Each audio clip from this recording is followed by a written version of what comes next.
ladies and gentlemen, it's all over. We have successfully won. We've united India. All right. I'm going to cancel this because I think... Yeah, I can take the India United. And we'll lose a day of progress. That's fine. India United! Alright. Victory of the Federation. Since the end of the World War, the Indian subcontinent has been split into three sides: the loyalist remnants of the British Raj, the socialists of the Indian National Congress, and the reactionary Indian princes, hey, it's us, who rejected both sides. With the dust having finally settled, the reactionaries have proven triumphant, and the All-India Federation now rules unopposed over the region, setting up the nation to become the preeminent world power. Once it recovers from the devastation of the Civil War, the rule of the princes shall never end. The devastation of India, at last, the war that started over a decade ago, has finally reached its end, but this victory is anything but glorious. The nation now lies in ruins, with thousands dead, homes reduced to rubble, and what was left of the Indian economy lying in tatters. Worse still, the fighting's not truly over, with many still loyal to false governments refusing to lay down their arms and accept the new status quo. While one great struggle is now behind us, it's clear a new great struggle to recover from this conflict has now begun. At least the nation is whole again, what's left of it anyway.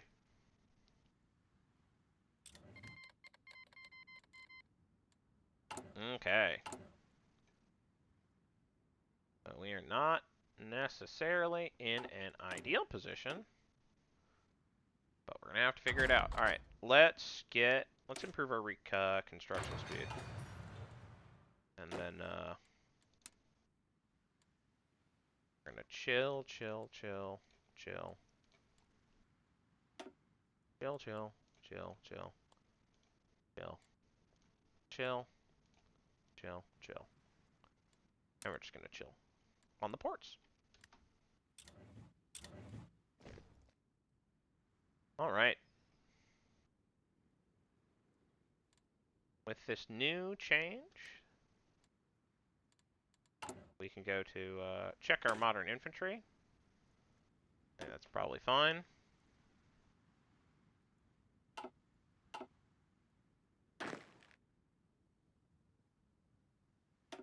These infantry should shift to modern infantry.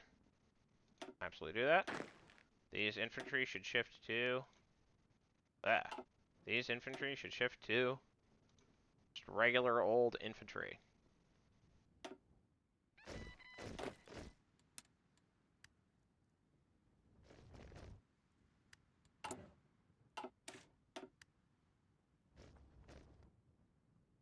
And our cavalry divisions. Did we change around our... Let's see, artillery. No, it's still locked at 4. Alright, either way.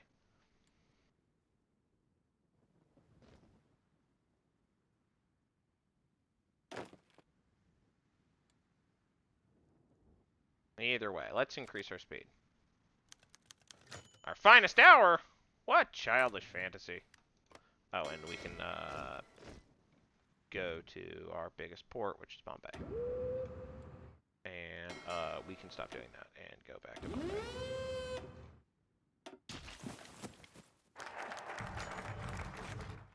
India United. That doesn't really matter. Choosing the capital of the Indian Federation. With India finally unified, it's time to rebuild and decide where we want the capital of our country to be. We could opt for Delhi, where progress to turn it into the center of the Rajah's administration was, since 1911, was cut short by the British Revolution. Although it's a reminder of our colonial past, and Osman Ali Khan has always wanted his independence from the rest of India.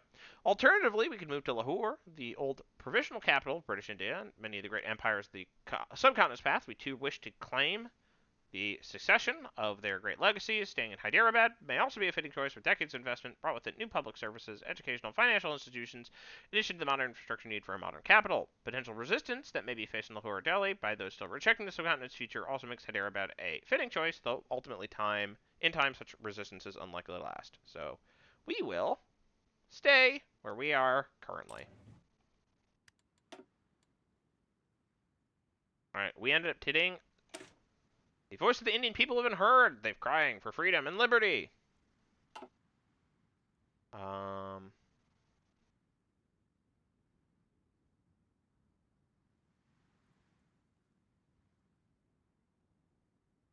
let's see here. Remove widespread rural poverty.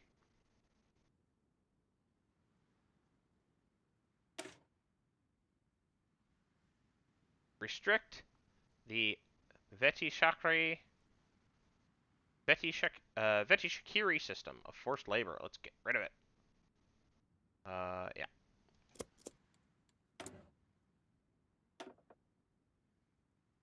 Probably want to... Ooh, look at other options.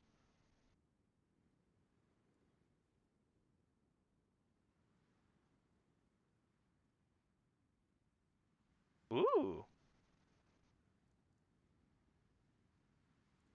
This improves production efficiency. Let's do Mukand Iron and Steel. Or faster construction of civilian factories. Improved equipment and conversion. Will improve our productivity.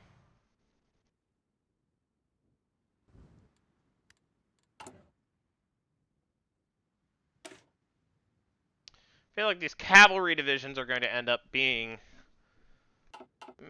I mean, they're good to have, but we probably want to transition to, like, Moto Corps.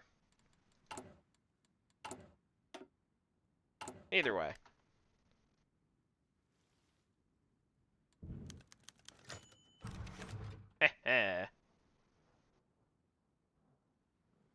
Andhra Maha Sabha announced all India platform. Despite the nation's reunification, many of the northern territories still find themselves effectively isolated from the rest of the federation, especially in the political field, where the former ruling party of the Indian National Congress has been completely banned, along with much of its leadership now being dead or imprisoned.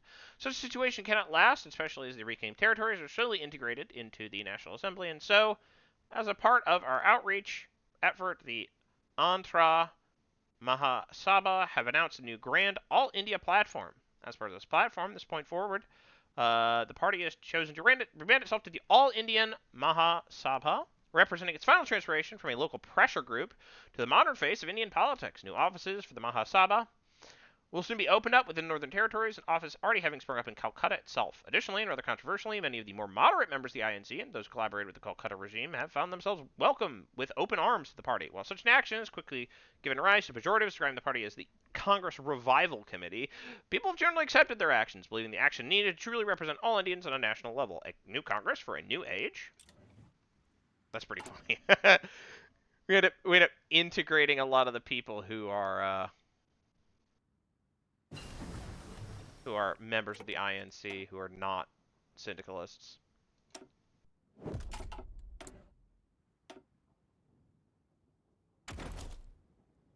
In the end, how much has really changed?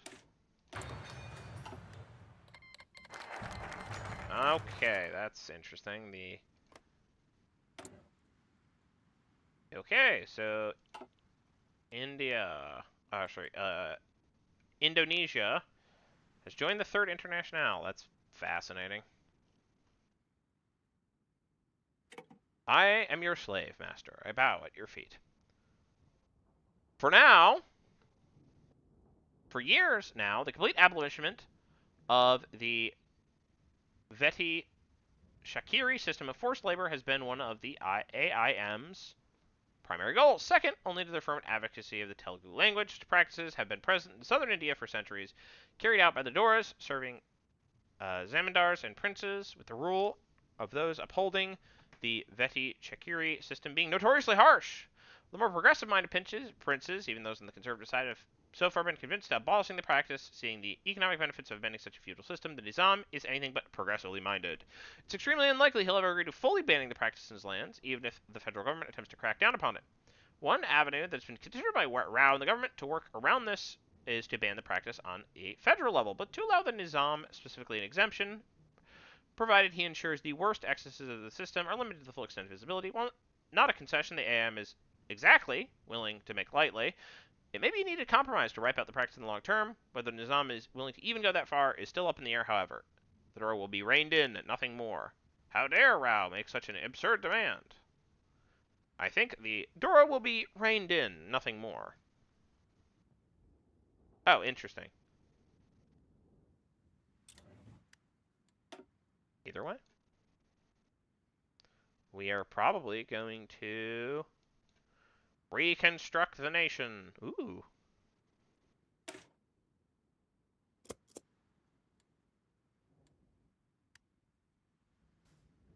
Reconstruct, reconstruct, reconstruct the nation. Yeah, and that massively increases the amount of manpower we can have access to.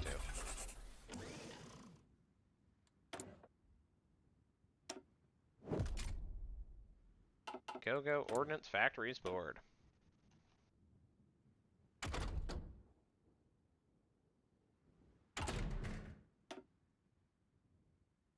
We may want to improve our submarines. Seems wise. Let's improve our marines. We're going to need to use those at some point. Probably, I assume.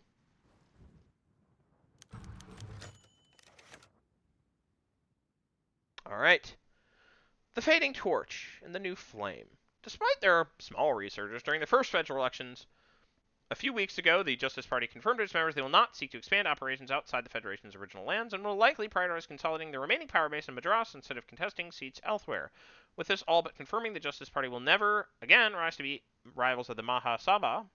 A space has become vacated for new opposition. And today, said opposition has finally been revealed. In a conference held in Lucknow, a collection of prominent politicians, not only from the former Republic's land, from those of the Dominion, have announced the formation of the Bharatiya Democratic Alliance. This new party has been primarily formed by the remnants of the Congress Nationalist Party, an organization to whom many of the INC's anti-socialist members defected to as the leader began to openly embrace that foul ideology of the West and its promoters in Paris and London. Led by the CMP's Madan Mohan Malavaya, the BPD has quickly seen an outreach of support throughout large swaths of India, especially in parts of the Punjab and Sindh.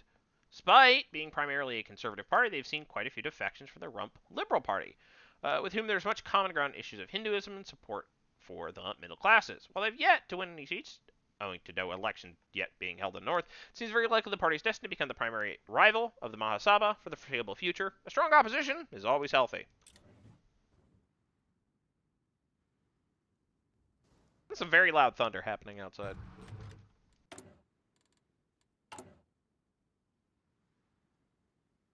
This guy. I want to exchange for attack so I can get him as an infantry expert. It's nice to have planning, but I'm actually going to do that.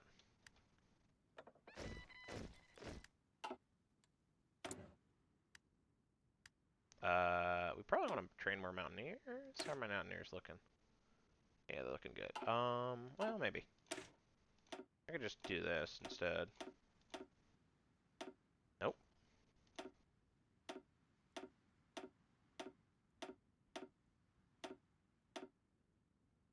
Combat with a 24 is not incredible, but I think that'll do. Much beefier.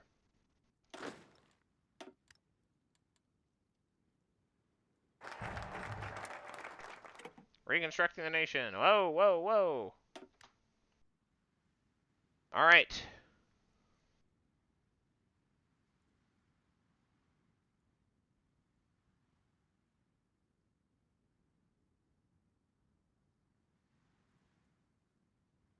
Armed Forces Rehabilitation. Oh, I like that. At the end of the day, the common man rarely fights for his ideological convictions. Have him born a few miles down the road and just easily fight under another banner.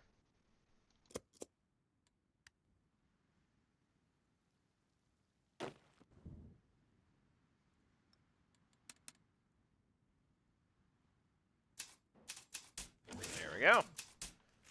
Cores.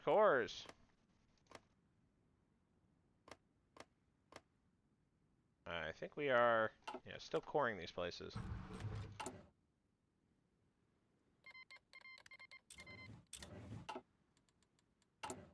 How's our MP situation?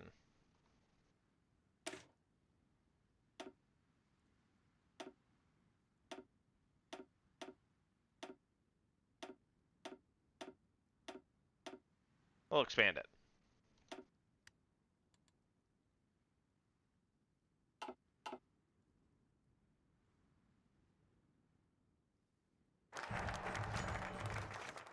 Armed Forces Rehabilitation.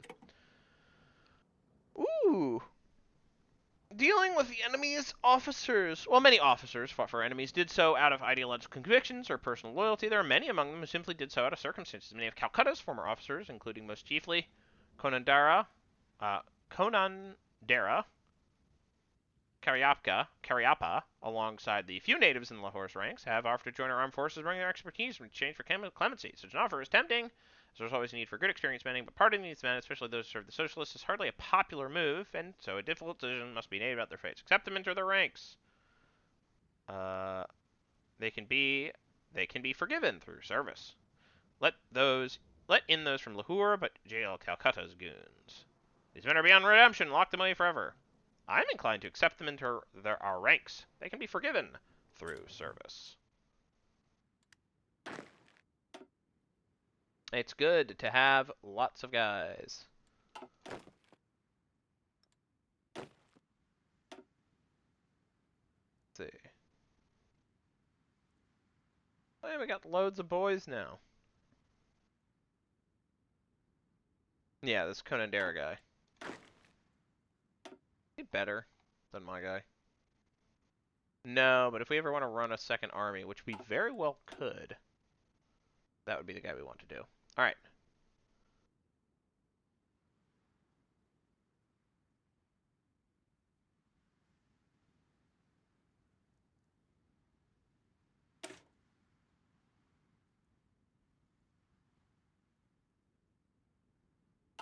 Alright. Let's... Fate of the Loyalist Rulers.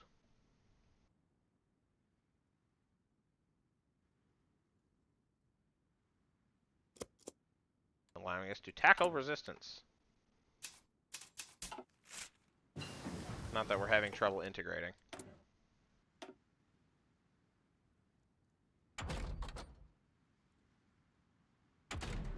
We probably need to get improved submarine. We all improved our submarines.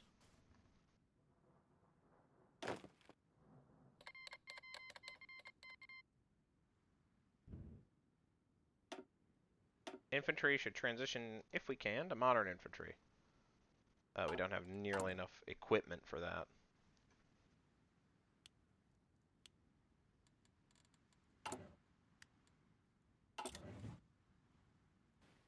We're on a China timer. Alright, more cores. Yay. Boy, we're getting... Look, we are getting a lot of manpower. I should probably start training more guys. Alright, Fate of the Loyalist Rulers. Fate of the Loyalist Princely States.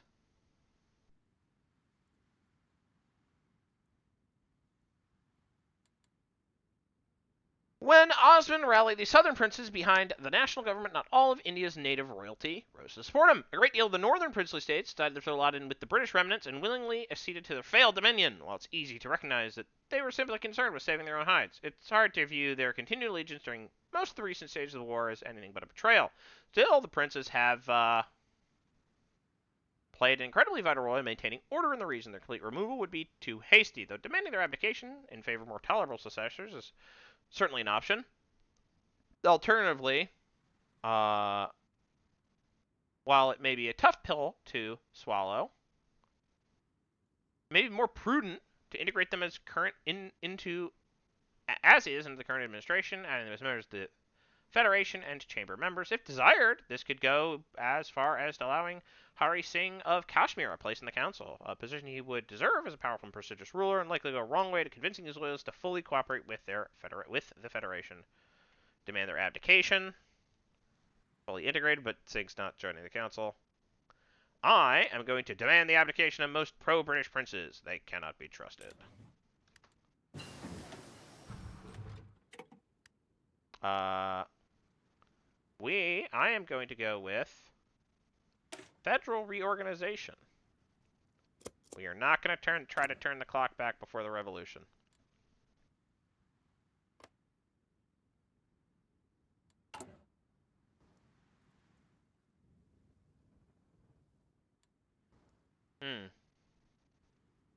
Tackle resistance. Oh, yeah, I mean, that's just like a good thing to have. Everything else, though. We should grab...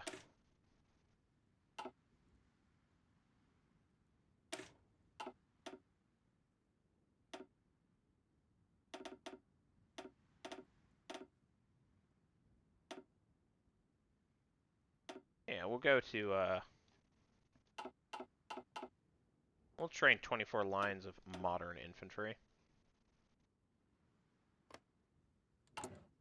What are we grabbing next? Better artillery.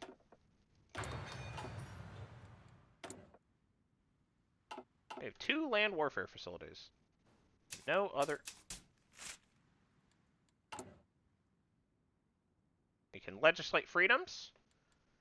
That might be in our best interest. I think we're going to do that now.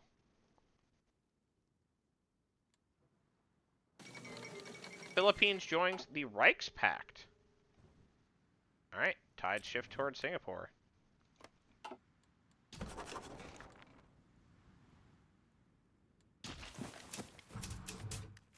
Alright, 1 second. Alright, we are making good progress, and with that, I'm going to call an end to this episode. Goodbye.